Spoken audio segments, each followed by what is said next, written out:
Hello, everyone, and welcome to Start with a Word and End with a Gesture, celebrating Ntozake Shange's Dance We Do. Thank you for joining us for this celebration of the publication of Dance We Do on Ntozake Shange's birthday. My name is Alexandra Watson, and I teach in the English department at Barnard College, and I'm honored to be a part of the Shange Magic Coordinating Committee at Barnard. I'd like to begin by honoring the land, even as we meet virtually from different locations. I'm speaking to you from the unceded land of the Lenape people, land which was the site of life and exchange for many indigenous peoples throughout time. We honor the Lenape community, past, present, and future generations. We honor all past, present, and future generations of indigenous people. We also honor past, present, and future generations of formerly enslaved African people and their descendants. As we continue to witness state violence and neglect against Black and Brown people, including police killings and the disproportionate effect of COVID-19 on Black and Native communities, we acknowledge the interconnectedness of ongoing struggles towards decolonization and abolition. At the risk of forgetting, we name and commit to keep naming the histories of this institution. Both Barnard College and Columbia University were founded in settler colonial anti-Black violence and exclusion, and have continued to perpetuate harm against Black people, Indigenous people, and people of color through ongoing practices of gentrification and displacement, through racist policies of admission, through the violence of policing, through the epistemic damage wrought by the uncritical transmission of a white supremacist canon. Tonight, we refuse this canon. Tonight, we celebrate Ntozake Shange, Barnard class of 1970. As we consider Ntozake's passion for dance this evening, I'd like to quote from her, "Why I Had to Dance," from Lost in Language and Sound, later turned into a choreo poem with Diane McIntyre. In it, she talks about decolonization of her dance ideals, indigeneity and Blackness, and the ways she formed these ideas as a child, which she confirmed as an adult studying dance. Quote, "Nothing was impossible, because I'd see the Katherine Dunham dancers in stormy weather and the Nicholas brothers numerous times, leaping over one another's heads to splits and back up again to the complex rhythms of their taps. Each year, I looked for Carmen de la Lalade in Amal and the Night Visitors on television, and an occasional appearance by Maria Tallchief, the Native American prima ballerina close to my heart, because we were not only colored, but Lumpy, Cherokee, and Blackfoot. The Westerns of the day were embarrassing. They lacked form. The so-called savages I knew had form. We all did. It was in the drums letting us know what to do." Now I will share a little with you about this event. So this event is part of the Shange Magic Project, a 2-year celebration of Ntozake Shange's life and legacy, a joint effort of Africana Studies and the Barnard Library. Ooh, sorry, that's going kind of fast. Want for you to be able to see these. So with support from a Barnard Presidential Research Award.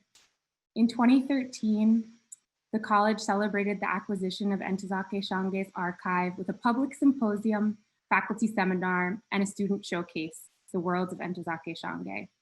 Over the 5 following years, Ntozake was a constant and wonderful presence at Barnard, visiting classes, delivering lectures, and bringing her vibrancy, wit, and warmth back to the campus where she had 40 years prior come to her own voice. These visits and the gift of her archives were space-making interventions in which the older Ntozake tried to make the space which she needed as a young Paulette Williams on Barnard's campus in the late 1960s. Events in the Shange Magic Project connect participants to the numerous explorations of Shange, her work, and her legacy at Barnard College. I especially want to highlight the ongoing installation at the Milstein Center at Barnard College, Stuff, a celebration of Ntozake Shange's for colored girls. with artwork by Diane Smith, curated by Soleo. Stuff is a multimedia installation celebrating Shange's groundworking choreo poem for colored girls who have considered suicide when the rainbow is enough. Stuff will be on display until August 2021, and you can explore the installation virtually on the Barnard Library website. You can see stuff here. Tonight is a special night. It is Ntozake Shange's birthday. We celebrate her legacy tonight and into the future. We're also celebrating the arrival of Dance We Do, Shange's first posthumously published book. A testament to the power of dance and the community it creates, Dance We Do features interviews with Black choreographers with whom Shange danced, studied, and celebrated. Tonight you will hear from Shange's collaborators, family, and friends, including dancers, choreographers, and dance scholars with whom she worked.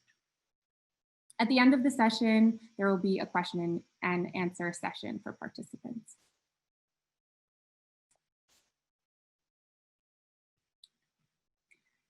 Before I introduce our first speaker, I'd like to thank the organizations that made tonight possible. The Shange Magic Coordinators and Board, Beacon Press, the Shange Literary Trust, Barnard Dance and Africana Studies Departments, Barnard Library and Academic Information Services, the Office of the President, and the Office of the Provost, and the AV Tech and Events staff, which is an especially heavy lift during our Zoom event tonight. So thank you. So I will first introduce our first speaker, Paul T. Williams. We'll also be including longer bios for our speakers tonight in the chat.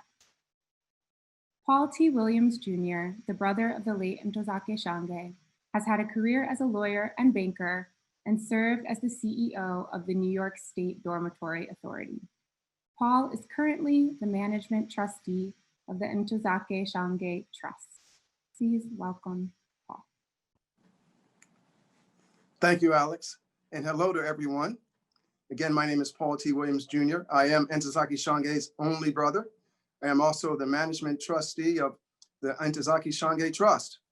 My sister set up this trust during her lifetime to help ensure that her legacy as a creative artist would be made available in all different ways for future generations. So if you have ideas on how to translate her poems, plays, children's books, or novels into products that can reach new audiences in ways that express the majesty of her art, please do contact me at NTZ, that's NTZ Shange Trust at gmail.com. As management trustee for the Ntozake Shange Trust, and on behalf of Ntozake's entire family, I want to thank Barnard College's Shange Magic Project and Beacon Press for joining the trust to host this event in honor of my late sister, as we indicated, on her birthday. This is a great way to celebrate her legacy, which now includes the release of her exciting new book, Dance We Do, A Poet Explores Black Dance. My three sisters and I grew up in a household full of music, poetry, and dance. Both of our parents loved music, although they didn't necessarily like the same music. And they both loved to dance. In fact, they were often the ones to introduce new dances like the samba, the mambo, the cha-cha-cha to their own circle of friends. So it's no wonder that our parents' love of music and dance rubbed off on all of their children, but especially influenced, it seemed, their firstborn child, Ntozake Shange. Zaki loved to dance, and anyone who knew her certainly knows that. Some people say she lived to dance. When we were growing up, there seemed to be a new dance craze every 3 months. A brand new dance would come along, whether it was the slop, the Bristol stomp, the 81, the Philly dog, the shimmy, whatever it was, Zaki was the first person doing it, and with her own distinctive, shall we say, gutsy style. A style, by the way, our parents didn't always seem to appreciate, but dance Zaki did throughout her entire life. Even when her physical health restricted her to a wheelchair, she danced on stage with a troupe of physically disabled dance performers. But it wasn't just about the dance. It was about the dance and the word and the meaning and the recognition of the value of her art and the value of the all-encompassing creativity of the people of the African diaspora. This book, Dance We Do, is another signature work by Ntozake Shange, the first personal and scholarly account and examination of the vitality, originality, and legacy of a core group of Black choreographers who have greatly influenced our worlds of dance and culture over several generations. Dance We Do is an amazing tribute to the icons of dance and will greatly influence the ways we think, not only about the achievements of Black choreographers and dancers, but the way we think about all of the other awe-inspiring, creative, and yes, magical things that we do. Welcome to the program, and I hope that you will enjoy it and be inspired by it. Thank you. Thank you so much, Paul. That was beautiful. The next two speakers I'll introduce are Alexis Pauline Gumbs and Renee Charlot. Alexis Pauline Gumbs, Barnard College class of '04, is an award-winning scholar and author. She is the author of M Archive, After the End of the World, Dub, Finding Ceremony, Spill, Scenes of Black Feminist Fugitivity, and the forthcoming Undrowned, Black Feminist Lessons from Marine Mammals, and the co-editor of Revolutionary Mothering, Love on the Front Lines. Renee L. Charlot is a performer, director, writer, and a professor of theater at Shepherd University.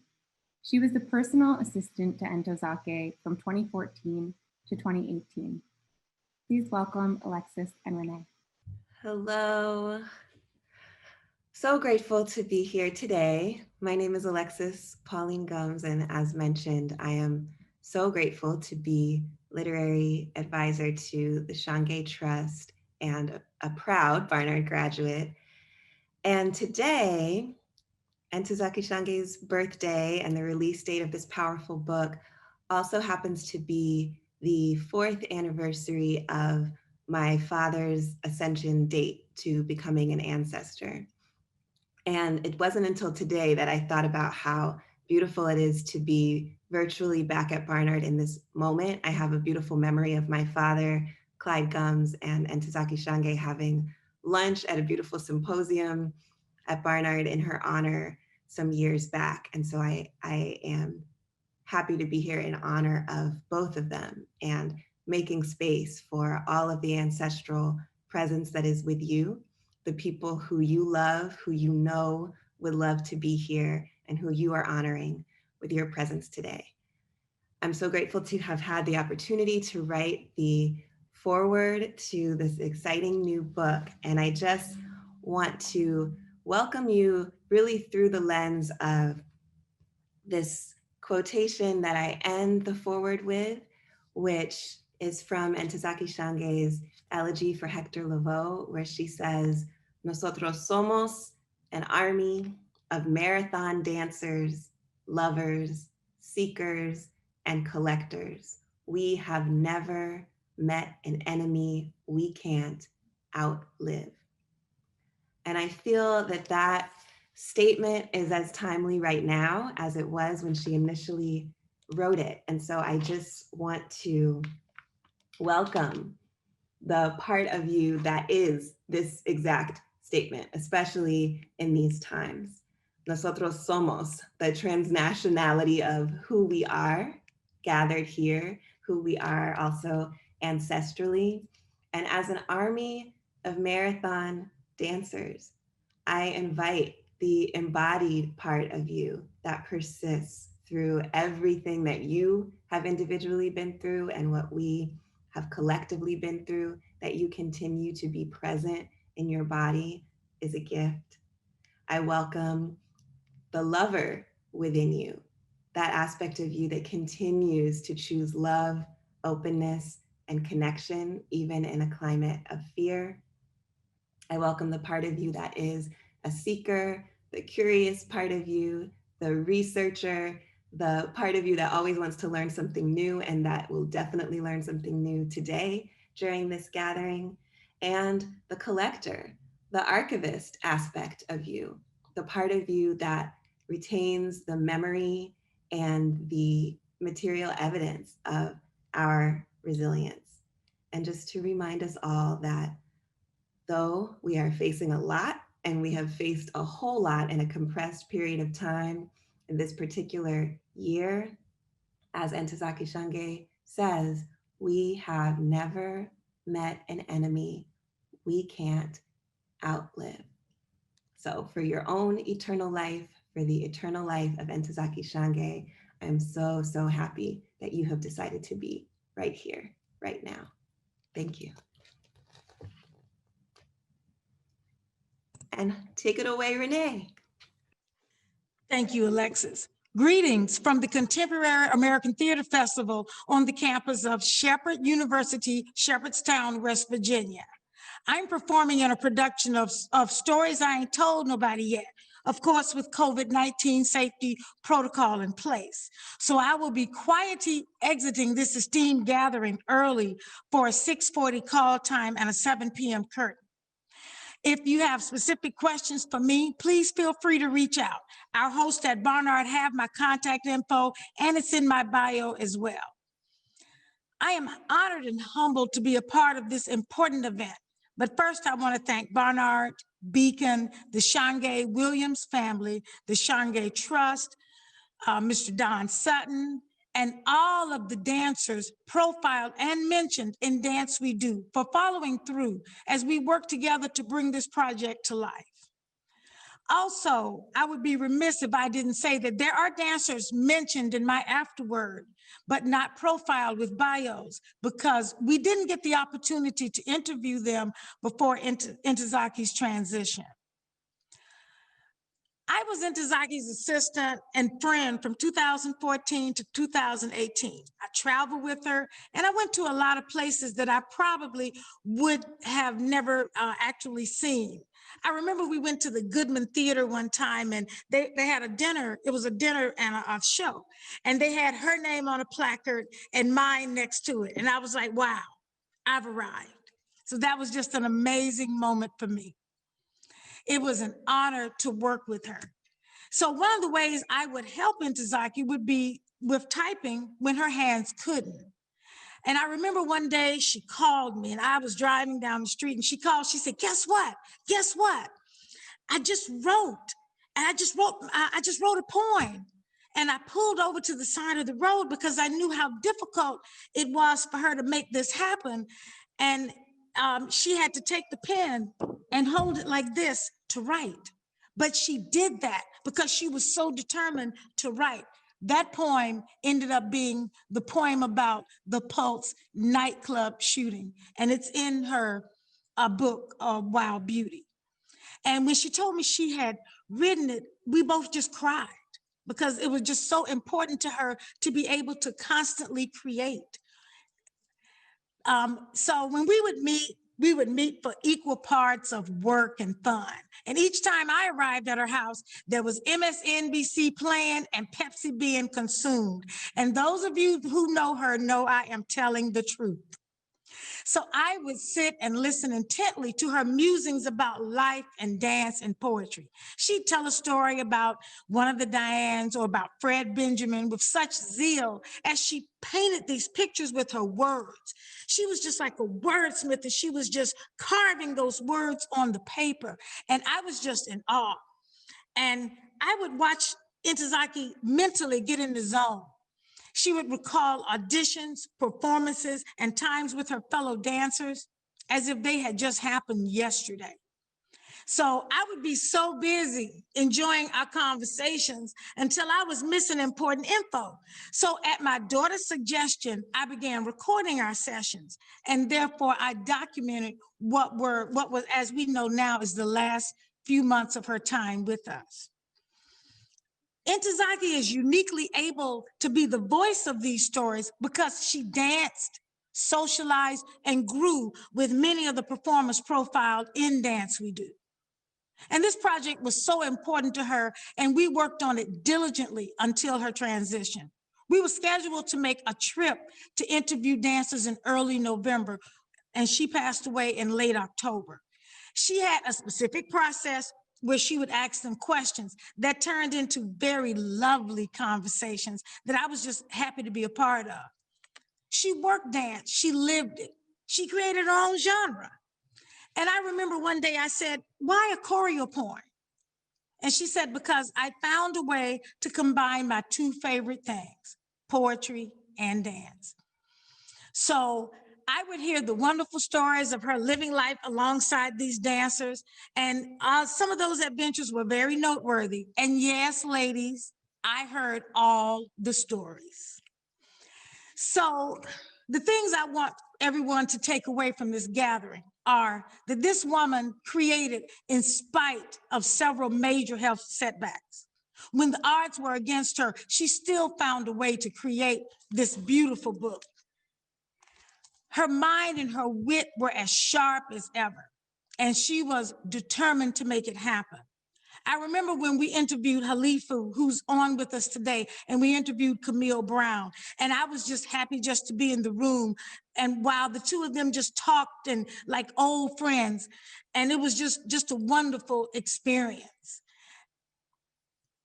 So I want to leave you all with a section of For Colored Girls who have considered suicide when the rainbow is enough, which I think fits the occasion this afternoon.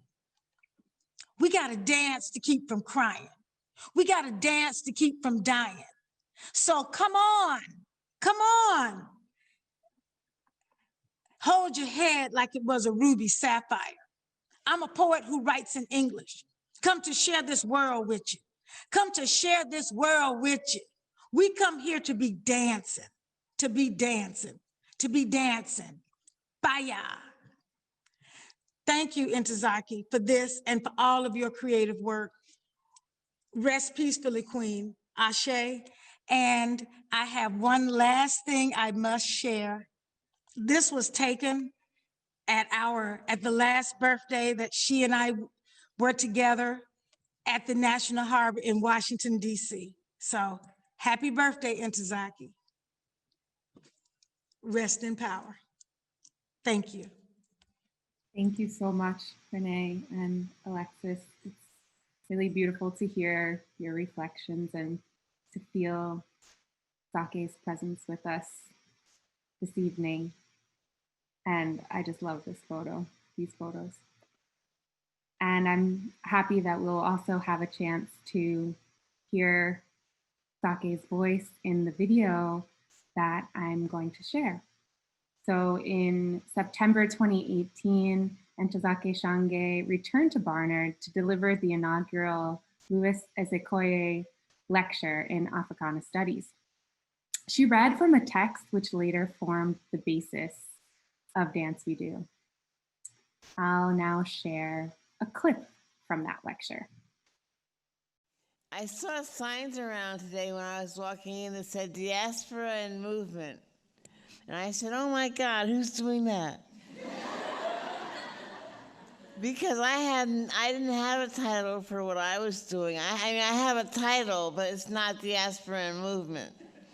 So I'll tell you my title, and then you'll probably choose diaspora and movement. But my title was The Implications of Black Dance. And that's as far as I got with the title. And the reason I asked that question is because I was thinking about a show I saw on the television not too long ago.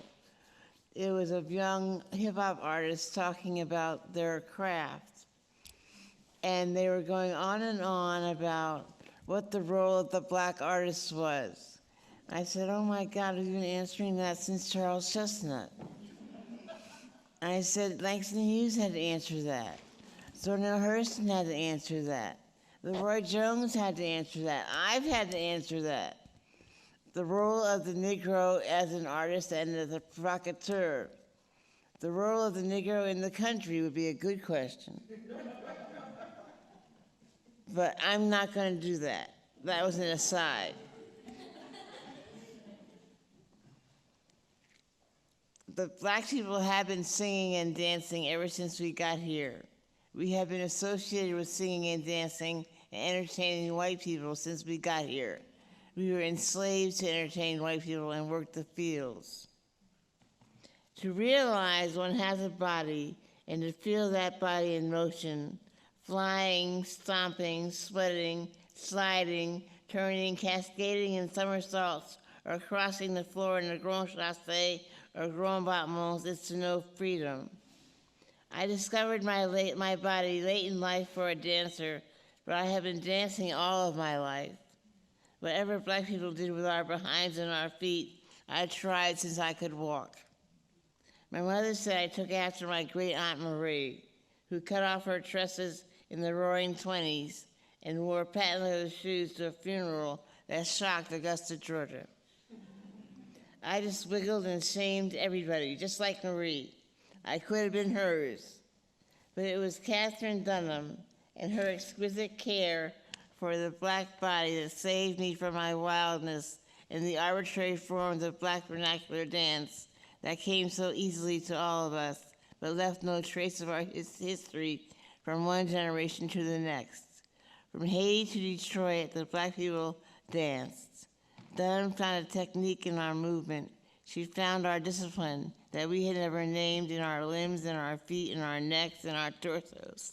Contracting, extending, challenging rhythm with every beat. I found by chance teachers and compatriots who were also descendants of the Dunham technique and of the diaspora. Without discussion, without so much as a word, we shared this power and this beauty. I will share with you tonight some of my experiences with generations of Dunham dancers. Now it is so formal, you can get certificates. Before you got a well-tuned body and knowledge of the source of your power in your groin, in your thigh, in the arch of your foot. Now we can trace our movements and our desires for more to Sevilla Fort, Carmen de Lavalla, Judith Jamison, and Misty Copeland. There are so many Black dancers who have gone unnamed and unrecognized that hopefully we will meet some of them tonight. We are fleeting in our knowledge of who we are, who the dancers are, how hard they work, what it takes to keep a company together, what it takes to make a dance, and what it takes to make a dancer is unknown to us because we do not write it down. I have tried to capture some of this mystery, this rugged creativity that informs Black dance. I will introduce you to some of my most precious and hilarious moments with our creators. Their genius full of mirth, gravitas, and lyric. They are all of this, so individually and as a whole, we create the life of a people.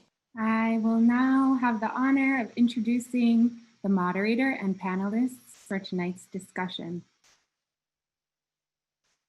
Gabri Krista, our moderator, teaches dance, composition, screen dance, and dance and film at Barnard College, where she also started the Moving Body, Moving Image Festival, a biannual screen dance festival around social themes. And then the panelists, we have Diane Harvey.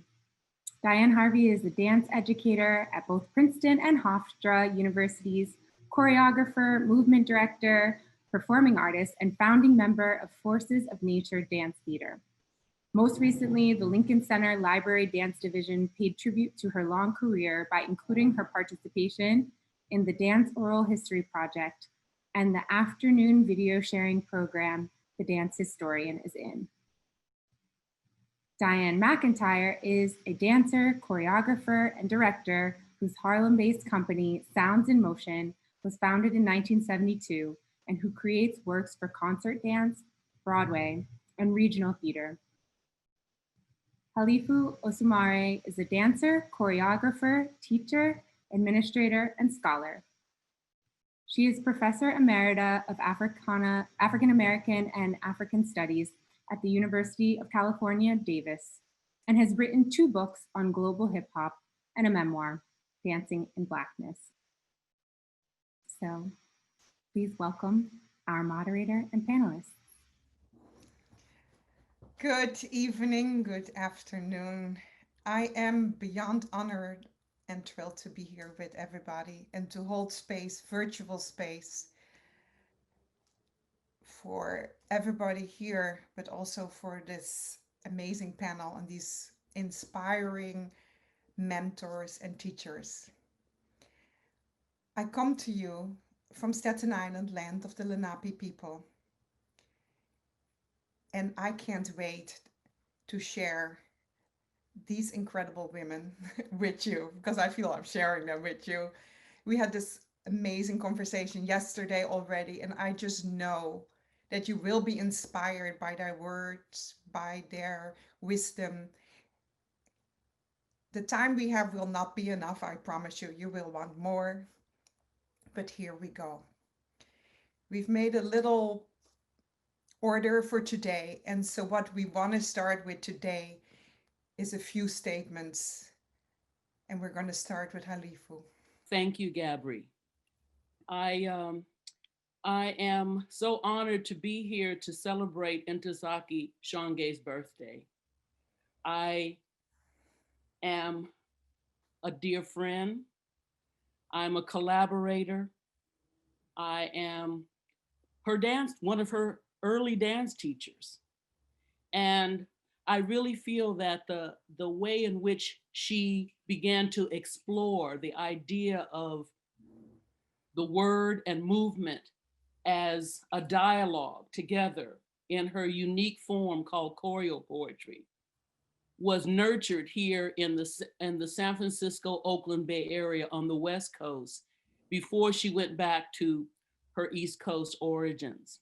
After she had graduated with her master's degree in American Studies from UCLA, she came up to the Bay Area where my home is. And she began to dance with me and many other artists, including people like Ed Mock, who are explored in the book.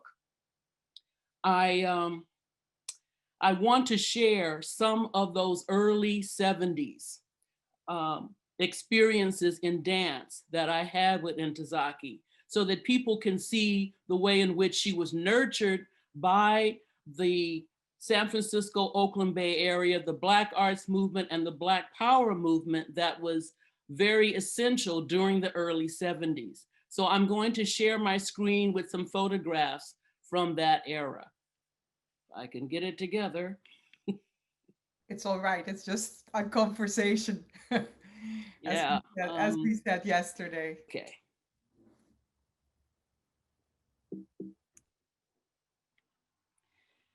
In the photograph that we see for the logo for this event, we see the 1974 rehearsal for one of my productions called The Evolution of Black Dance. And we see Ntozake and I dancing around the woman in the front, who is Aisha Khalil, now one of the main singers in the famous a cappella Black women group, Sweet Honey and the Rock, Aisha Khalil. Ntozake is in the middle and I'm in the back. We're in rehearsal for that production. And it was a lecture demonstration to really explore the idea of that way in which we have always used dance as our survival. It was at Everybody's Creative Arts Center in Oakland, California in 1974, after she had started studying jazz and Haitian dance with me. We took that production into the public schools, and it was in the Black Panther newspaper that was very important in terms of getting the messages of what Black artists were doing in the Bay Area at that time. And they reviewed our concert. And Ntozake is here in this picture on the right, along with Elvia Marta, a dancer originally from Panama, and then Aisha Khalil, who you saw in the other photograph there. They performed religiously with me and early morning performances for youth to teach them about the way in which dance has been a part of our history since day one. The year before that, in 1973, we actually performed in a production that I wrote called For Women, Images of the Black Women in Monologue, Song, and Dance. And I do believe that this was one of Ntozake's first performances as an actor herself. She played many different characters, including in this photograph, the conjure woman, along with the slave woman, the church woman, and the revolutionary woman. She was in some ways very shy back then, but I was able to really bring out the artist within her as a performer. She was already writing, of course, and beginning to write the poems that we now know as For Colored Girls Who've Considered Suicide. But as an actor, she was still getting her chops together. And I think in performing in my productions really helped her to be able to do that. I have really developed this this idea of the place of the Bay Area in her evolution in a piece that I wrote called Early Zaki Memories that was recently published in African Voices, spring 2020, edited by Carolyn Butts there in New York. So if people are wanting to know more about this particular era before For Colored Girls, and during the time when she was being nurtured to write those poems of For Colored Girls, then this would be a good article for people to look at. And that's the front cover of that issue.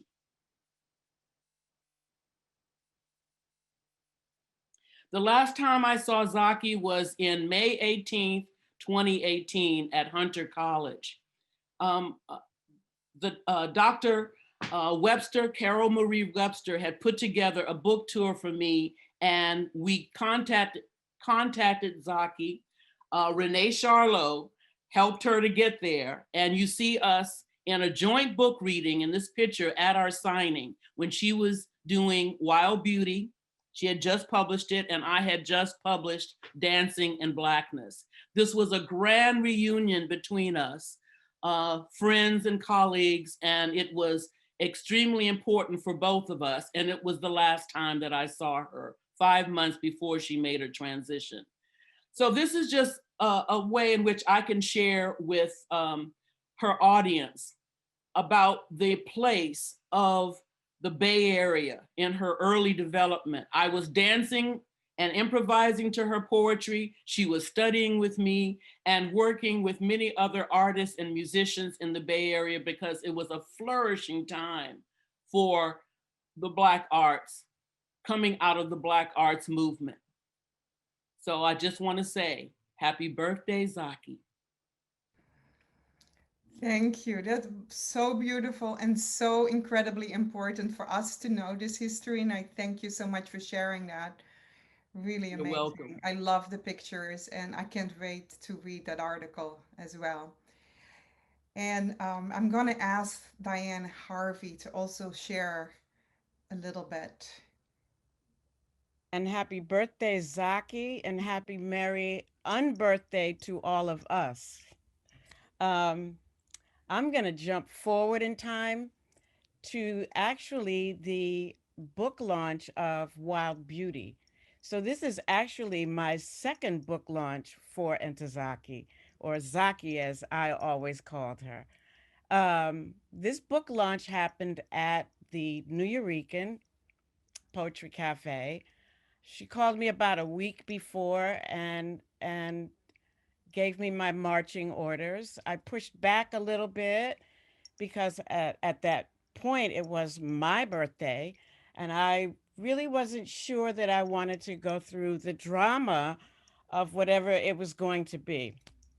So I said, Zaki, I really don't think, I'm going to be teaching all day long. And I really, she said, it's your birthday? I said, yes. She said, well, that's all the more reason for you to be with me. And you know, I gagged for a second. And then I said, you know, you are actually right. I will be there. So that book launch was an amazing gift that she gave to me. I got to meet the author, or actually, he was not the author, he was a translator because Wild Beauty is in both Spanish and English. So I had a chance to meet him and greet him, and he was just astounded by her majesty. But she threw him a curveball. She said, Alejandro, you are going to read one of my poems in Spanish. And I think he just really he panicked. He panicked. I could see him vibrating, and I said to him, Alejandro, I got you. I got you. I will dance to it for you, with you. We will play together. And so we worked it out, and then I said to him, as he was reading it, because he was rushing through it, I said, oh, no, no, no, no, no, no. You need to caress your words. Remember the musicians. And then his eyes got huge. He said, they're going to be musicians. I said, Alejandro, relax. We got this. There will be musicians. Yes. And we will do this thing. It turned out really wonderful. It was a great book signing. Lots of people were there. It was the party that I needed. She gave me the party that I really wanted. The other part of my statement is how I first met Zaki. I knew of her. At that point in my life, I was a gypsy. I was doing Wiz. I had just finished doing Timbuktu. So I knew about colored girls. I knew of her, but I never met her. Um, I was injured during Timbuktu, came home, you know, healed, did whatever I needed to do. I got this phone call. We need you for, we would love to see you join us. That's what it was. For Ntozake Shange's new play, Spell Number 7. Diane McIntyre is going to do the choreography. I knew Diane. I was like, oh, yes, I'm there. I'm healed enough. I'm there. But I never really knew that Zaki was even conscious of who I was or who my life or I don't, you know, how did this thing happen? So I'm going to leave that question mark right there and let Gabri catch it and pass it forward. Oh, I had to put my mic on mute because I'm like, yeah. I'm commenting here. Diane McIntyre, please, it's all yours. Okay, so I'm the other Diane in Ntozake's life, and a happy birthday to Ntozake Shange. So I am going to tell the rest of the story that Diane was speaking about. Spell Number 7. So I was very happy to be able to work with Ntozake and the director, Oz Scott. And Oz was the director of For Colored Girls, which started originally at New Federal Theater with Woody King Jr., and then went to the Public Theater. And then this production of Spell Number 7 was also at the Public Theater with, the producer was Joseph Papp. So Ntozake, I'm telling this to Diane, so she's hearing this news now. Ntozake was the one who said, I want Diane Harvey in this piece. Diane, you need to know, before Spell Number 7, you were one of her favorite ever dancers. She said, it wasn't just the producers, or it wasn't, you know, wasn't like, oh, there's a wonderful dancer around town, Diane Harvey, maybe we could put her in. It was Ntozake. She told me that. I said, yes, I know Diane. We worked together before. Ntozake knew the whole dance world. especially Black dance world on both coasts, right, Halifu? New York and Northern and Southern California. She knew you. She had seen you perform. Not only that, there's a solo section where you're dancing. It's after the opening Mammy dance. She put that in there for you. Yes. Oh my God. This is just.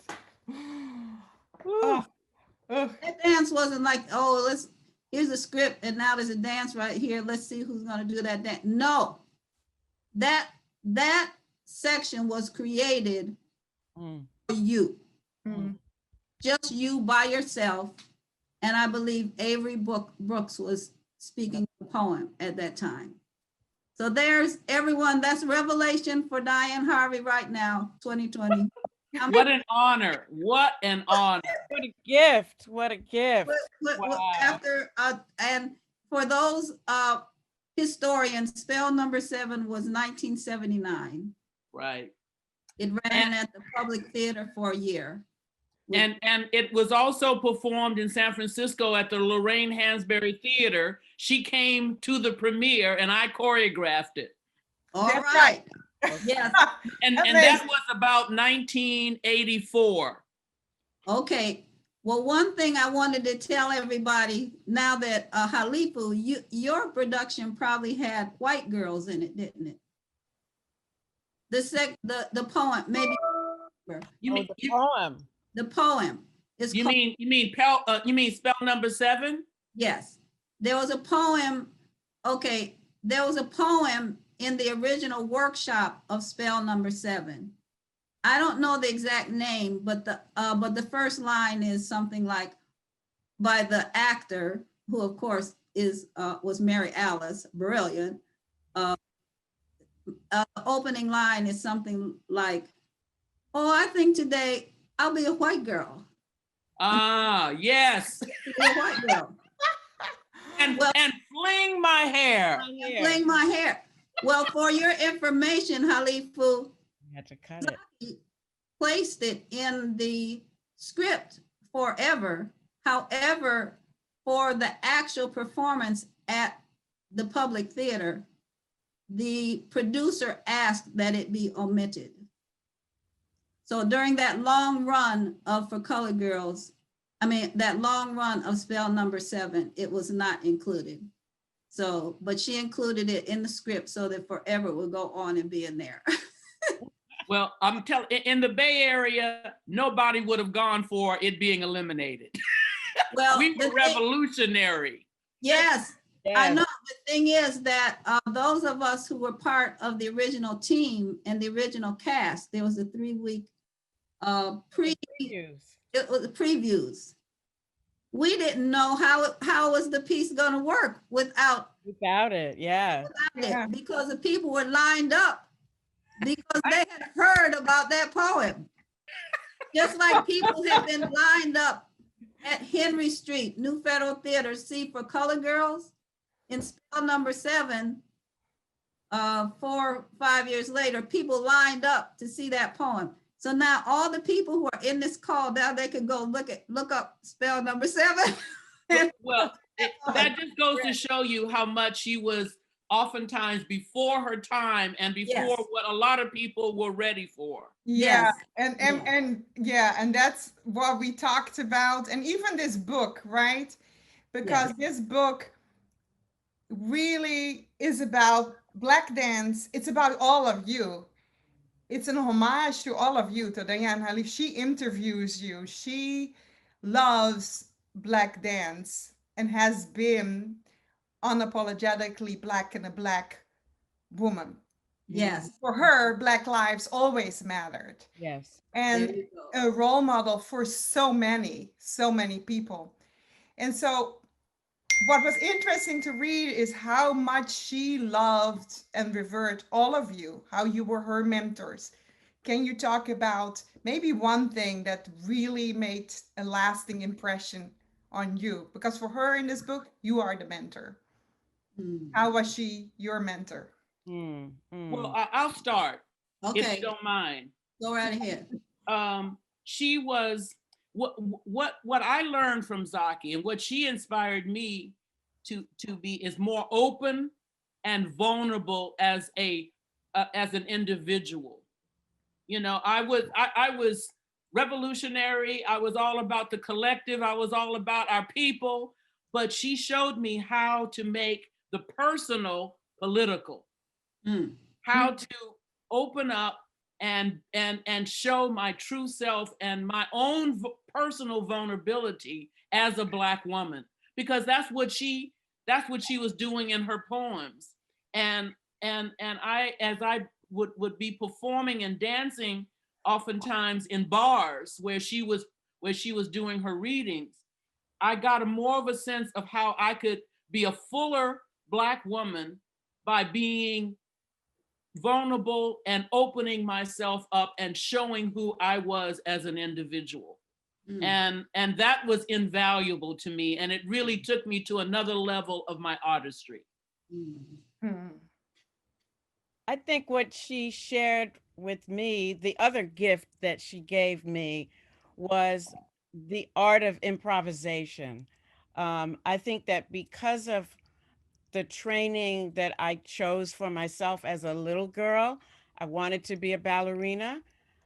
We made that happen in Schenectady, New York, where I was the only Black girl in the ballet school, but that never bothered me or entered my consciousness at all, because my focus was, how do I make my body do the things that my teacher is asking me to do? I just want to be able to do those things, make those lines, just respond to what she's saying. So my whole existence was based on my ability to make these lines and do the choreography the way the choreographer asked me or set on me. So when I started working with Zaki, she challenged me by saying, well, you do what you want to do. And so for a dance animal, I didn't quite know what she meant or what to do or what I was supposed to do. So I just started moving. I was just moving and moving and moving. And that felt horrible. It felt absolutely wrong. And I realized toward like maybe the second go round with her that I wasn't even listening to her words. So back to what Halifa was saying, this idea of being vulnerable, the idea of listening and responding honestly and taking the time to process and respond was an art form that I really started to investigate with her, and the different equations that she would throw into our mix with having a musician. I'm like, oh God, no, now I got a musician. I got to listen to her. But wait, it's all a tapestry. I, I can, yeah, I can really fly, or I can crawl, or I can roll, I got good choices to make. And then I have an instrument that can shift, and I can be a shapeshifter right along with everybody else in the mix. So that was the real gift. That was the inspiration that she gave me. And she never critiqued my contribution. She just allowed me to assess myself, um, and just be in the moment with her. The hardest one that she gave me was when she wrote Some Sing, Some Cry. She said, I would love to have you dance and do this work. I said, and I always said, yeah, okay, yes, I'm here. I'm here with you. I'm here. She said, it's not a poem. I went, oh no. She said, this is prose. I said, so what am I supposed to do with that? She said, you'll figure it out. So I sat there and I remembered to listen. And in the listening of it, my body just started to respond. It just started to open up and respond. And it was text. It was not the poetry, but it was her voice. And so with her voice, I began the journey of writing with her. You know, it was just an amazing experience. It was an amazing experience. And then I said to her at the end, I was like, phew, I got through that. She said, I knew you would. You know, come on. Like, Oh, Ntozake. yes. Yeah. And Diane McIntyre, I know she, she adored all of you, and you were a teacher, her choreographer. Mm. What did she give you? Oh, I got so much from Zaki. I can't even say. When people read the book, they'll see that I met her before for Colored Girls. I didn't know she was a writer. She was a person who came to an audition for my dance scholarship students and dance company. So people will read that. So what I want to say is that it really has been a joy working directly with her over the years in different major productions and little teeny productions. They were all so vital for her. That's something that I learned from her. It didn't have to be a major, like we're going to be produced at the Kennedy Center, at the Public Theater, at this major place. You got to do your work. So she creates some poems. Okay, all right. So now they have to be done, because she doesn't do a poem just so you can read it, even though she has many, many books for you to read. However, she has a poem. Let's see what the outlet for this is going to be. Okay, let us do this event where we are going to a cemetery. I don't know if I've told you this story before. No. I'm telling you, the thing I learned from Ntozake, so what if nobody has ever done this particular type of art before? You do it.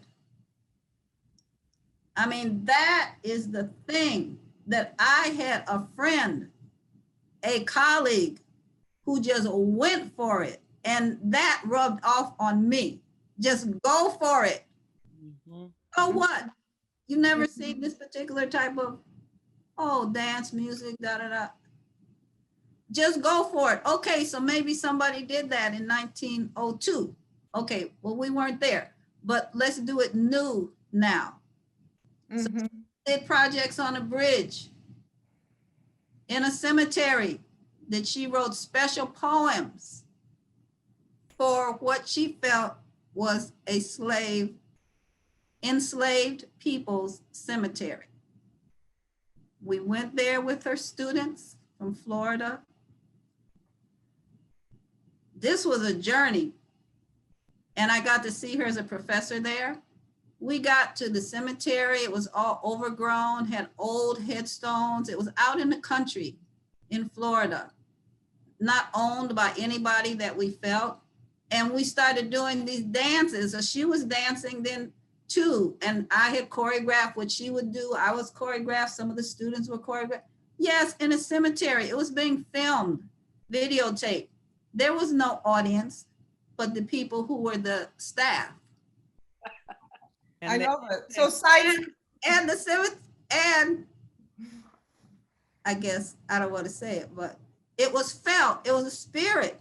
Her reason for doing this, to release the spirits that were not being cared for Mm. many decades. Yeah. We're going to do this dance. That was what the dance was for. Mm. You don't even have to have a formal audience. The audience was God and the ancestors. Mm. And Talk about site specific. I know, that's just what I'm gonna say. Site specific before we had a name for it, right? That's right. And that's like what, thank you for sharing this amazing, all of you, these beautiful stories. Okay. inspiring on how she kept on pushing. And it made me really think about this time we're in right now, a time when we talk about Black Lives Matter, when the awareness of what Black dance means is maybe hopefully getting more traction in academia and in the world, where people from, let's say, Dance Union and others are talking about decolonizing dance, where there are Black dance stories every Thursday night. If you haven't been with Charmaine Warren, Black dance stories every Thursday, interviewing Black choreographers. She would be thrilled, I'm sure. And at the same time, it's the work you all have been doing, she has been doing. And what do you think she would think of this moment, and how can her spirit guide a whole other generation in this journey? Well, I can say that most definitely she would have definitely a lot of poems about Black Lives Matter right now. She would definitely have a George Floyd poem. She would have a Breonna Taylor poem. She would have poems for all of these ancestors now who have become icons to this current political times. I remember back in the 80s when there was a flurry of young Black children who were being killed, and they didn't know who was doing it. And she made this whole poem and a production about the children killings in Atlanta.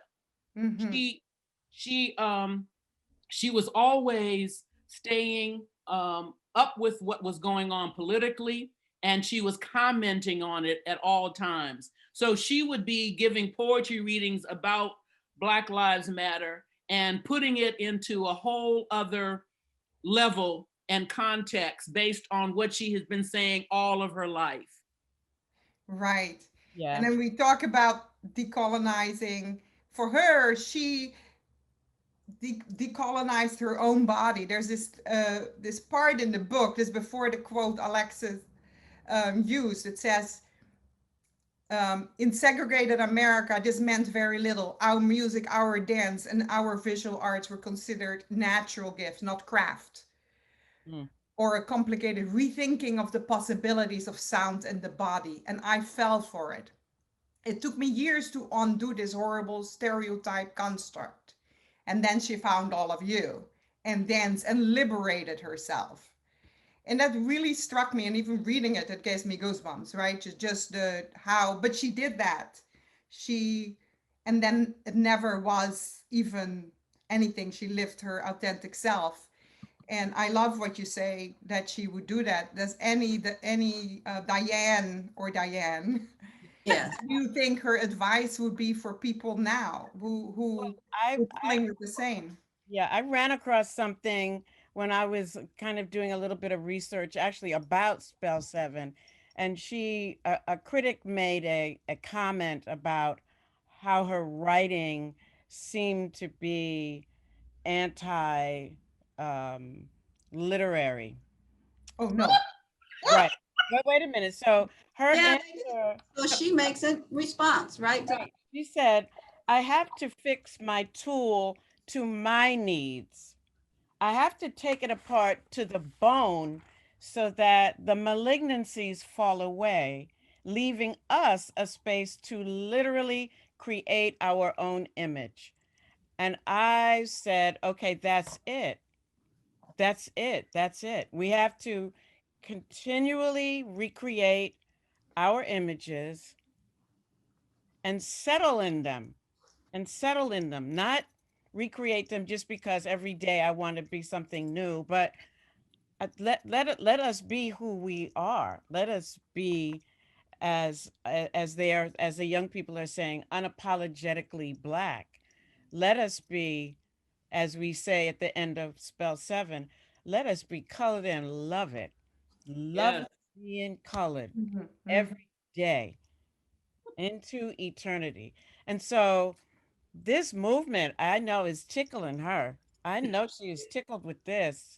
and pushing the young poets and pushing the young activists to lay down in the street and do the performance art and be all of that, and I'm sure she's guiding them and protecting them. And, we just have to be mindful of the what is her name? Miss Rona. Be careful of Rona lurking around. But yeah, I really feel that this movement she would have been prime for this movement. And Yes. more cemetery dances for sure. I wish I was there for that one. One day I'll tell you all the rest of the story. Yeah. All right. Okay, but anyway, the rest of the story. So for this particular time, of course, she would be writing poems. The thing is, her poems do not just recount what's happening, nor tell you what to do. Right. She had this something like an ultra visionary way of perceiving events and the world. She was so well read and so informed by MSNBC, but she was so informed just in terms of literature and knowledge and talking to people that she had a way of pulling all of that knowledge and intuition together into what she wrote. So it comes at you at an angle that's so unexpected. Mm-hmm. Like, whoa, Ntozake, how did you come up with that? And that unexpectedness gives you energy to like, oh my goodness, let me think about this like this. So she will be giving us new angles. Whatever anybody, all the great speeches and all the great marches, which are amazing, and she'd be so thrilled by them. None of them, I mean, everybody's speech would be, nothing would be like what she would have to say. Not that it's greater, it's just not a duplicate. She'll put a new spin. Yeah. We're experiencing now. And as well, she would love to be in touch with the young people who are artists and writers. Mm-hmm. Really loved being a mentor to the youth. And I remember in one of her poems, and this is not, and somebody, if they make in the chat and they know what the real words are, she had a word something like, my pen is my machete. Mm-hmm. Machete. So she used that pen or the computer to do like that. And so she was really about creating a counter narrative and actually creating her own language. That's why she would take the English language and spell the words differently, like just in for color girls who considered suicide when the rainbow is enough, and how enough is spelled with all the, and then in her poems, all the slashes and different kinds of punctuations. She was trying to create her own language that was a counter narrative to the Queen's English. Yes. And the beginning critics that read her work, they were in no way understanding what she was trying to do. It took maybe another 10 years after For Color Girls for enough educated critics to come along to really be able to interpret what she was doing on a literary level. But it has been done, and there's been some really insightful essays written about analyzing her work. But in the beginning, they had no clue of what she was trying to do. Yeah, I think what was so interesting is that all of her classical training as a writer was being remolded. And this same idea of this classical training turned her language into this jazz idiom, this other approach to sound and rhythm and texture and tone. And I think that very thing is what was starting to speak to me and to Diane, and to you, Halifu, and Mickey Davidson, Yes. Shireen, all of the people who had interactions with her. She understood that any shift in her language would inspire us to move in a certain way, because she also had an understanding of the different ways that we could move our bodies in our language, the Horton, the ballet, the Graham, the Dunham, the West African, the Brazilian, the samba. So if she made a shift in the language and the way she expressed it, she knew that we would respond, and then we would bounce it back to her. So even though it may have been a poem, it was still a conversation with all of us. Yes. And, And also, mhm. we were often working with Ntozake with other collaborators also. Mhm. Also very such a lesson to see her collaboration within what we were doing with the musicians, visual artists, with other writers like Tulani Davis, even the input with her sister Ifa Baeza. All of those energies come together. And she also had this is kind of a different subject. Okay. What I'm going to say now, but she also had a very mild, a very respectful way of working with the people in the theater who were the behind the scenes people. Oh, yeah. Who, the staff. She was always complimentary to them. This was part of who she was. Yeah, and I love that you say that, because in a way what all of you saying is that she wasn't busy decolonizing. She was busy being the example of creating your own language, your own movement, your own world, your own dance.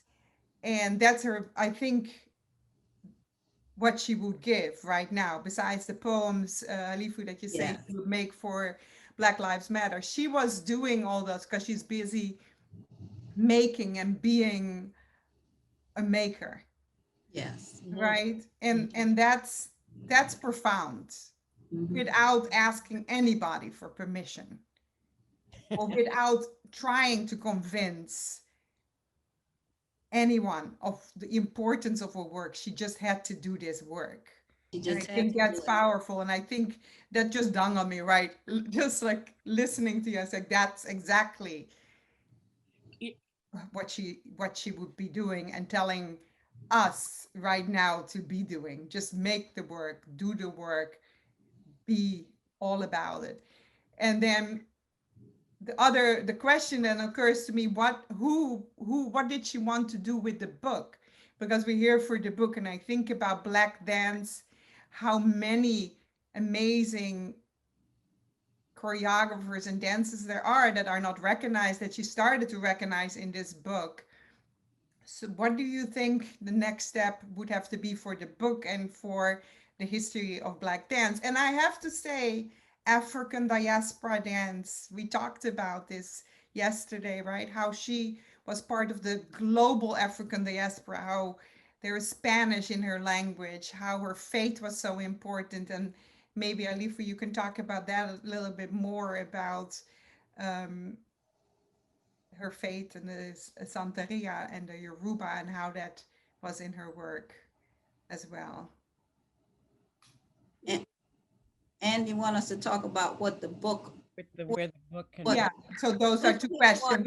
What would you want with the book? How could we do that? And then as the second question, if we have time. Well, she obviously wanted to for everyone to really know who we are as artists, that she was so inspired by. So a lot of dance, I always say dance is one of the most neglected of the performing arts. I mean, music is a major commercial arena in our society. Theater, maybe the next level.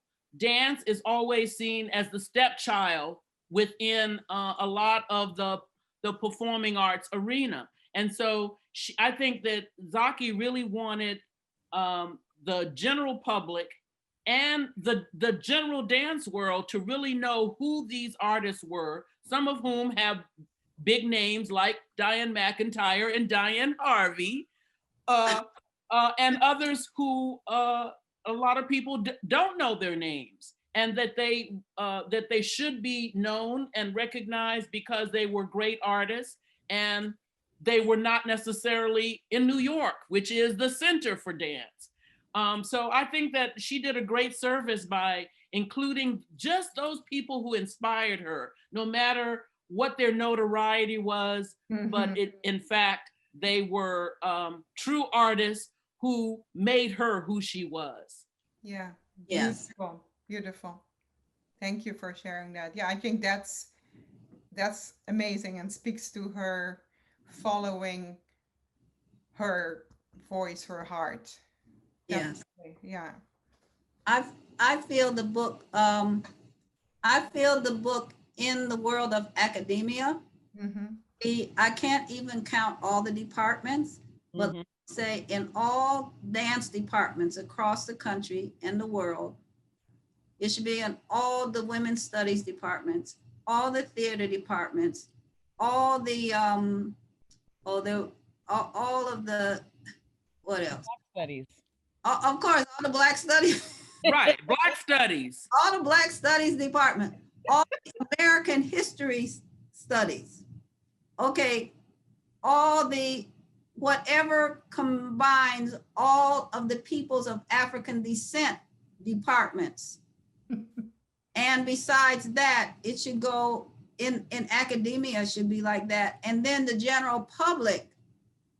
And then all the people who are her fans, who are theater, from the theater world. Yeah. All of those people who know her for Colored Girls and other works in theater, they should gravitate to this, because then they understand where her work came from, that it sprung from her poetry and the dance. So those are my list of places. I have one more. Okay, what else? I have one more. Don't forget the literary people. Of course, the literary departments. Writers, the creative writers. Yes. Because it's a window into her mind. Yes. Even beyond all of the important information, you get a sense of how she really thinks and feels about dance and movement, and how important moving your body is and responding to stimuli, how important all those things are to her. You And really how she articulates it. get it when Yes. you read it. Yeah, that's amazing. Well, I'm gonna, there are some questions maybe in the chat. I see one question that comes to us from Marta. If it's okay, if we move on to questions, great. Here it is. Zaki loves Black men, starting with Toussaint in prose and Chico Freeman, Harriet, Savannah's father, without telling her business. Please discuss how her love of various musicians affected her poetry and dance, if you can. You mentioned something about this, Alifu, yesterday, but. Well, you know, I mean, she, like I was saying earlier, what she taught me was how to make the personal a part of your general creative and political statement. And so she her personal life, you know, gave her it gave her experiences that she could then channel into her art. And she was always, of course, attracted to men who were artists, be they a musician or visual artists. So that she was always in a kind of dialogue and collaboration with her lovers, who were artists and exploring their own art, and they were people who are usually creative and avant-garde and moving forward in terms of exploration of their art. Those are the kind of people that she was always attracted to. Yeah, and Yeah. how did that work? Because it's musical too, so that just made its way into her art.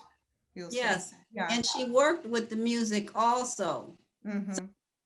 Sometimes she did tours or events with musicians, and maybe there wasn't a dancer there. Okay. The music and her poetry were wed like this. Mhm. So there was a great influence from the music in her work. You can read in her book, Lost in Language and Sound. Mm-hmm. So a lot about dance, and a lot about all the musicians and the music that has inspired her. Sometimes directly, where she's working directly with those musicians, and sometimes from afar, or people from when she was growing up, the music she loved then. Amazing. I Amazing. think We got, sorry. Oh, that's it. Yeah, that very interesting. We got a question from Wendy Perron. Halifu, did not Ntozake encounter Ruth Beckford in the Bay Area?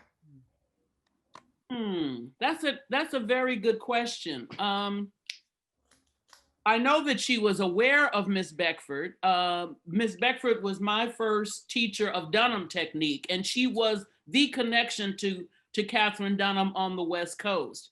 And she trained many of the Black dancers. I know that both Ed Mock, who is written about in the book, and Raymond Sawyer studied with Miss Beckford. I'm not sure if Ntozake studied directly with her, but definitely she got the Beckford Dunham experience through us because we were proteges of Miss Beckford. If she didn't have the direct experience of Ruth Beckford, she definitely had it through us. Amazing. Yeah. Thank you for that. Thanks for sharing that. Another question comes from Elise Logan. Hi, thank you for being here and sharing. What would you say to young Black women, dance artists creating interdisciplinary work these days? And then Gabri is my mentor. Hi, Elise. Thanks. So what would you say? do it. You know, do it. Do it. Figure out what do you want to say? What do you want to do? And then open your mind to all the possibilities of it. Yes. All of the different variables. And then, you know, go follow it. Wonderful. Yeah, thank you. And then to add to that, the people that you connect with, that you want to collaborate with, you can see when you first come together if you're on the same page. That's important. That's really important. And you can experiment. You'll know, don't lock it in. Like, I'm going to be working with you for the next 10 years. No, don't do that. Okay. You just try out, experiment with some people, and you're like, whoa, yes, we're on the same page.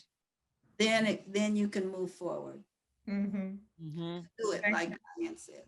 Thank you. I'm doing way too many uh-huhs here. And nodding my head. Amazing. Beautiful. Thank you for that. That's great advice.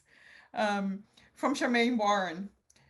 Thanks for the Black Dance Stories. Shout out, Gabri. And I will say it again. It's an amazing series Charmaine Warren started. Yeah. Hello, beautiful Black dance women. I cried when I found out that Ntozake died, but I remember how she always is making me laugh. Can each of you share one of those times when you belly laughed with her? Yes, yeah. Okay, let me see. I was belly laughing when I was reading her section about Sun Ra in this book. So I could not stop laughing, but I'm not going to give it away. People are going to have to read it. So yes, we had a lot of laughs. One time, she spoke about this particular poem that people have been interpreting with such profound meaning, just esoteric and profound. They're like pulling apart what the meaning of it was. One day she told me, you know what that poem is really about, Diane? She said, oh, that was when I was with this man, and da da da da da da. And we just, I'm like, what? And we just could not stop laughing. She didn't put down anybody's interpretation. She thought that was funny. She thought it was okay. But she said, what really happened was da da da da da da, which I'm not going to really tell you all. But it was so, we could not stop laughing. There were a lot of laughs, a lot. Yeah. Yeah. A lot of laughs. She liked it.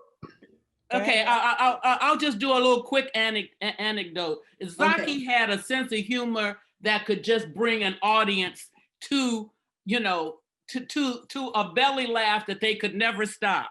She just had a really unique sense of humor. And I remember at our last reading, the joint reading at Hunter College in May of 2018, she read a poem about falling in love with Bob Marley.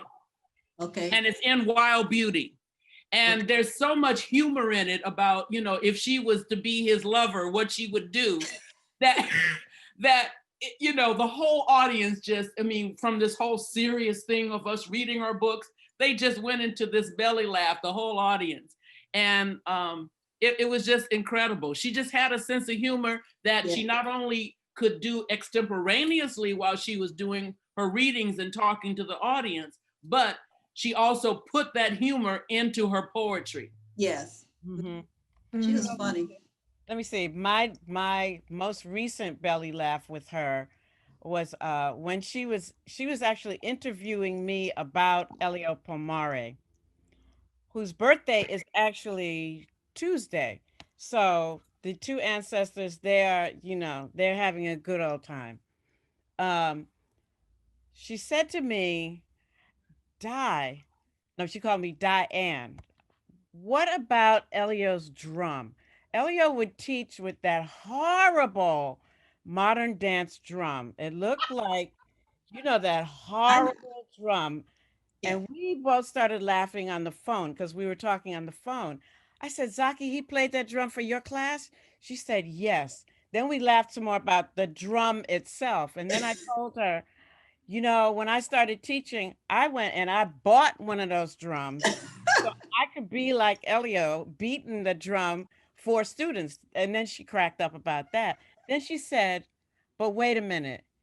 Did he lose time when he was playing the drum and standing over you or near you when he was trying to make a point about whatever the shape was and to dig in deeper and da-da-da-da? And I said, he did that to you too?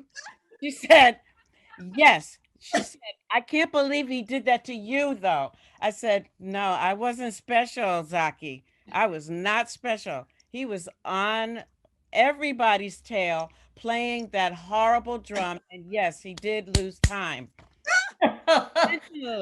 Intentionally. So they're not going to let me sleep tonight, but that's all right. Yeah, well, there was a question about Elio Pomare. If he is interviewed in the book, he is interviewed in the book. Yeah, he's in the book. Some other marvelous people.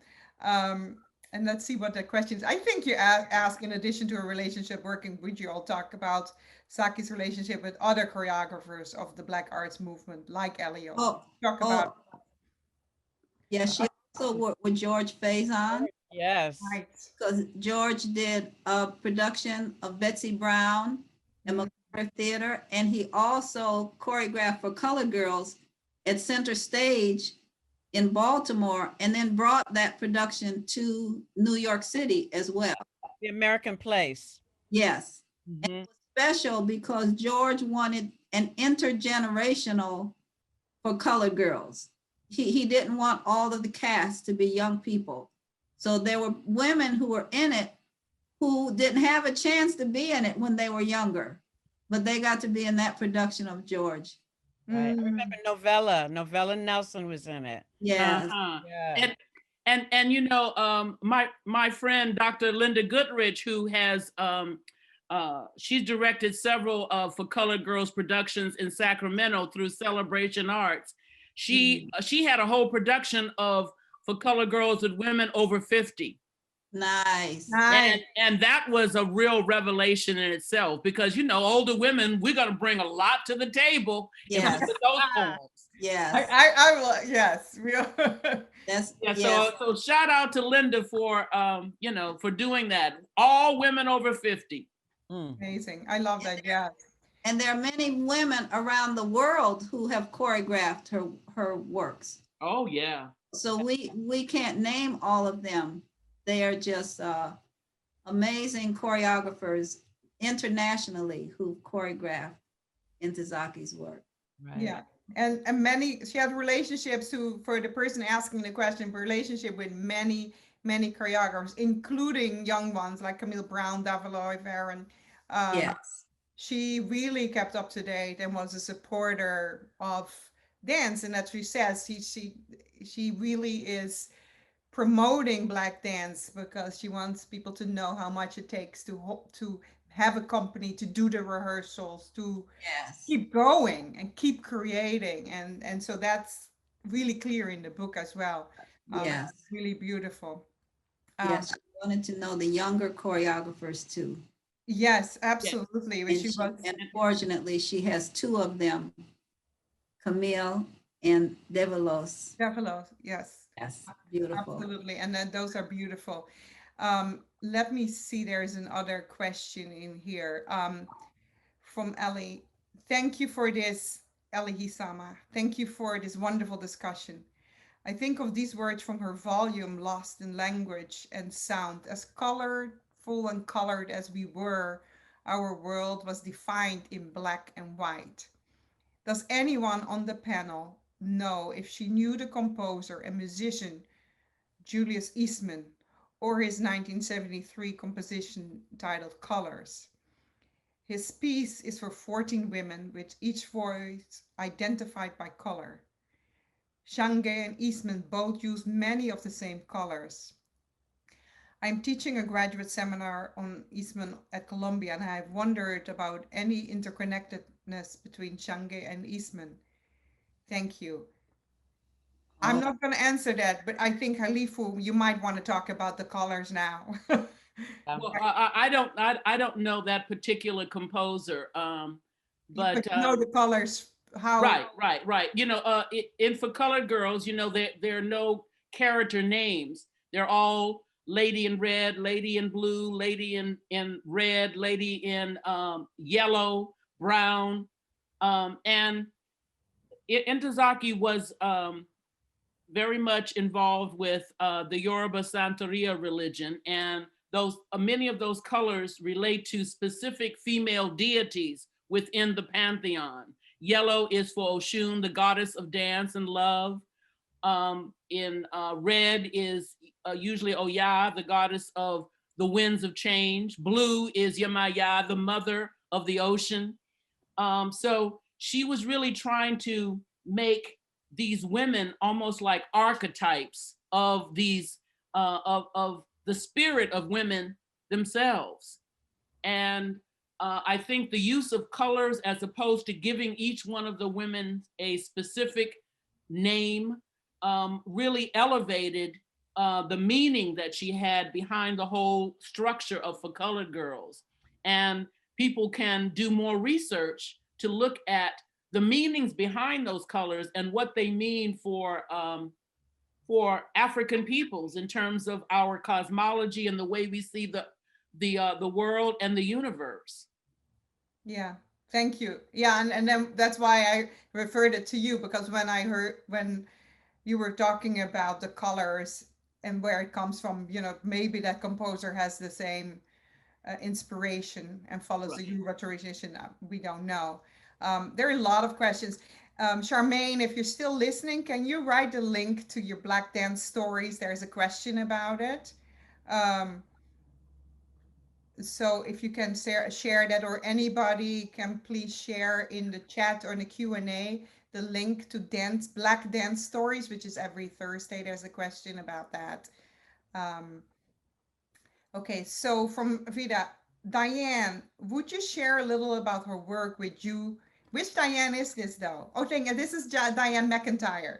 Would you share a little bit about her work with you and students at Spelman? Oh, beautiful.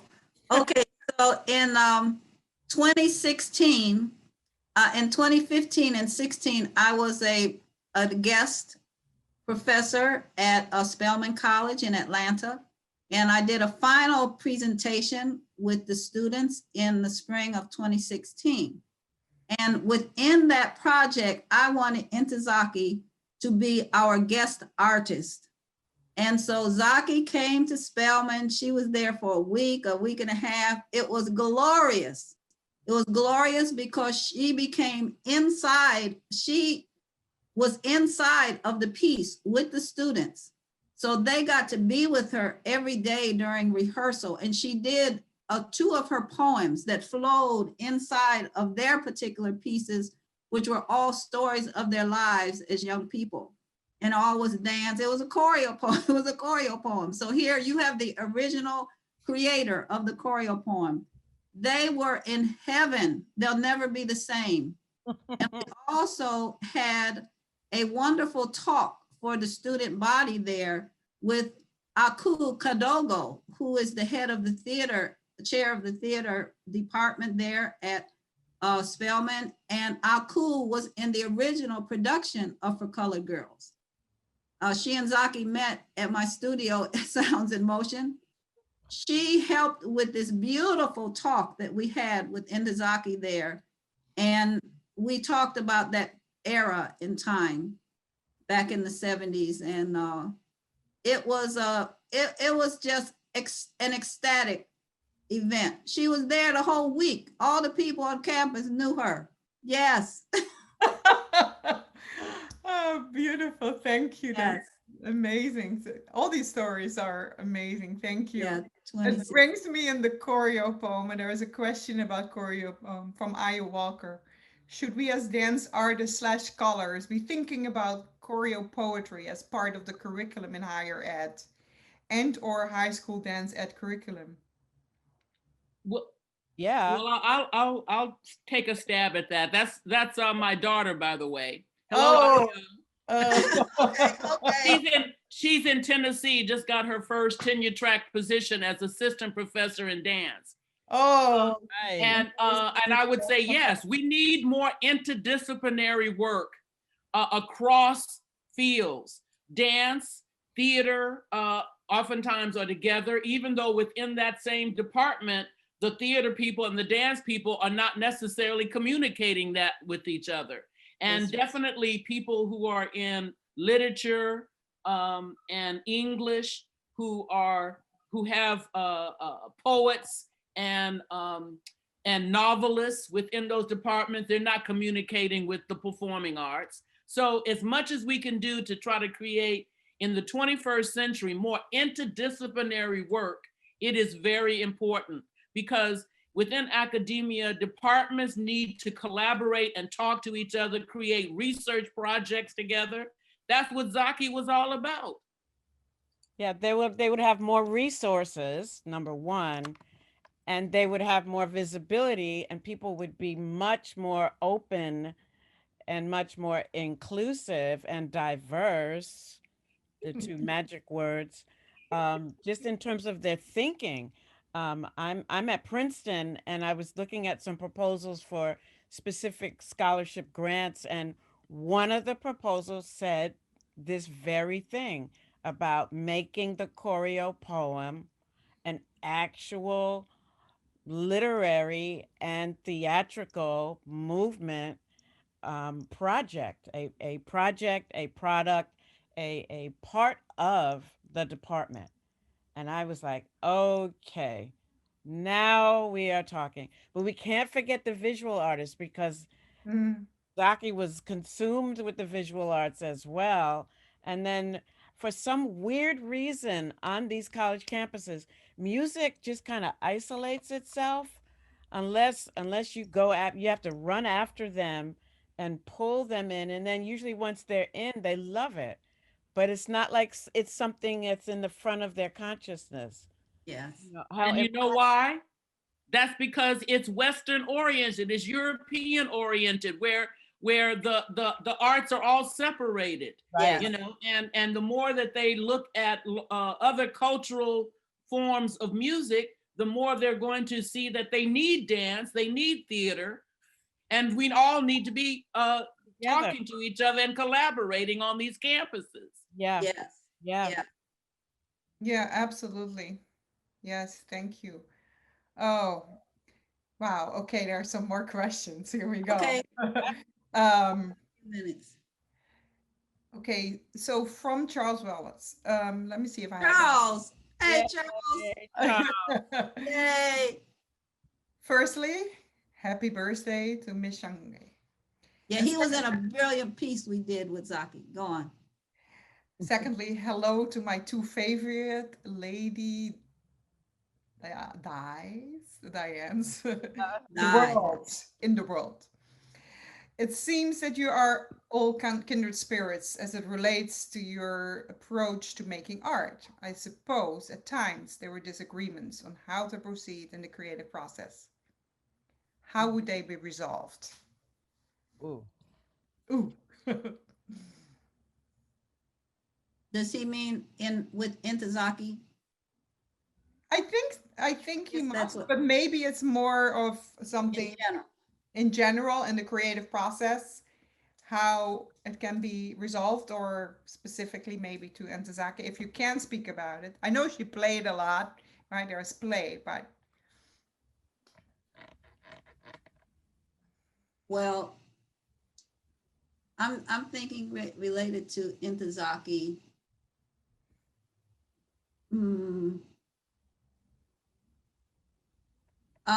Just I'll say this, though we are collaborators with Ntozake, a collaboration in terms of movement, helping choreograph her works or improvising with her works. Her poems were what she wrote. They rolled out of her. Call any of us at any time of the day or night and say, oh, listen to this new poem that I just wrote. When she, if you all want to dispute it, you can dispute it. She'll read this poem. She'll wait for your response. However, unless you are a person who is literary connected, maybe with Tulani she did it, but she didn't change the poem. She wanted you to hear it and say, wow, and you comment on it, not just like, oh, that was great, or that was that. You made some specific comments about what it did to you. However, when we're in developing a work of hers, it's not like, oh my goodness, those words don't really work right here. Let's maybe Zaki, you could change that. No, that didn't happen. The only thing that could happen is that she'll switch off into another poem. Maybe the energy didn't flow right there, so put another whole poem there. But you don't change. You don't suggest even to change the poem. Right, people? Right. Okay. Right.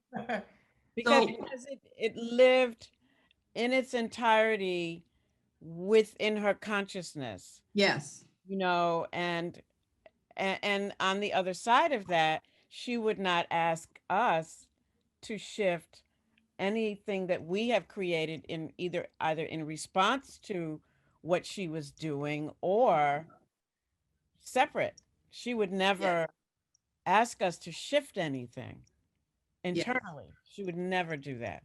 No, she only did that to me one time. She did. Yeah. Okay. This is getting good. Yeah, only one time. When she was here she was at Oberlin College for a week while we were doing her piece why I had to dance. And there was one section where she talks about going to the ceremonies for the orishas. And we had worked with the person who was helping the dancers know the specific moves of the orishas so that that part could be authentic. And so she's sitting there watching this one young lady, and I hope she's here watching. Her name's Brittany, brilliant dancer. So Brittany, and I cannot remember which orisha she was, and Zaki sitting in the audience at a tech rehearsal, and she's saying, Brittany's not even doing anything. She's not even really doing anything. So she was so close. You see, that's because there was something specific that she should have been doing in that particular movement, because it's a traditional ritual movement. And that's the only time in 45 years that I remember a note from her that was related to the dance. So we had to okay, come on. And it didn't even have to be, I was trying to be so careful and authentic. It wasn't really me. So she said, she's not really doing anything. She's not doing you, what you would want her to do. Yeah. So that was quite a lesson. That's the only time that I had that experience. Amazing. Thank you for sharing that. Mhm. We're having, I don't think I can do all the questions, so, Okay. but there's a few. Could any of you, this is from Laila Shabazz. Thank you for allowing to witness this. Could any of you reflect on and offer wisdom for maintaining your values in integrity while moving through disillusionment as an artist?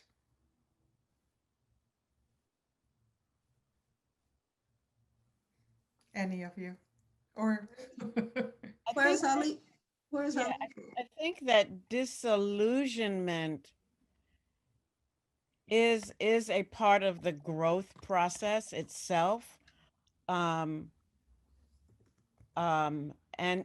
to possibly take, when you know you are feeling disillusioned, is to take stock of it, to recognize it, and then to examine it. Why am I feeling this? What is it that I'm doing or that I'm not doing in order to push myself to progress forward? There are the tools, the meditation, the chanting, the prayers, those spiritual techniques that can help you lift yourself up or pull yourself up out of the muck and the mire. But sometimes you're supposed to be in the muck and the mire in order to dig down a little deeper and bring the lotus up. So I would say, like, check out what is it, what's happening, what else is happening. Are you just reacting to your environmental stuff, or is it something that's actually deeply a little more spiritual? Then go and do the spiritual work and let it settle in it, because you're only going to stay down but for so long. right. You can't live there. You Yeah, don't want to live there. that's beautiful. Thank you. Yeah. I'm gonna take the questions. Did you want to add something, Halifu?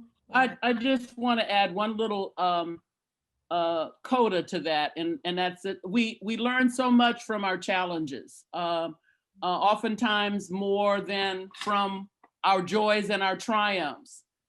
So when a major challenge comes in your life, you've got to dig down deep into it, like Diane is saying, because Ntozake had a lot of challenges, emotionally, and definitely physically. I mean, I can't even imagine what she had to go through to continue creating with all of her strokes and physical challenges, but she did.